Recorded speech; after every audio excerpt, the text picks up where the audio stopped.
आला आणि काळाने घात केला। राज्यातील अनेक भागात अवकाळी पावसाला सुरुवात झाली आहे। दरम्यान मुंबईला काल अचानक आलेल्या पावसाने जोरदार तडाखा दिला। यामध्ये अक्षरशः आभाळ कोसळलं आणि मुंबई हादरली।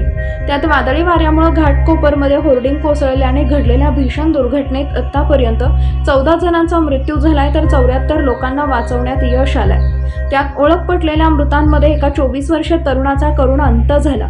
यामध्ये ओळख पटलेल्या मृतांमध्ये 24 वर्षीय भरत राठोड या तरुणाचा मृत्यू झालाय। तो मेडिकलमध्ये डिलिव्हरीचं काम करत होता।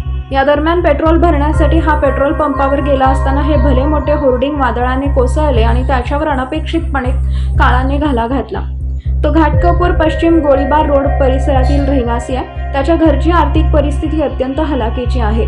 घरात कमावणारा तो एकटाच होता। कोरोनामध्ये त्याच्या आईचं निधन झालं होतं, तर नुकतेच त्याचे वडील आजारपणातून बाहेर पडले होते।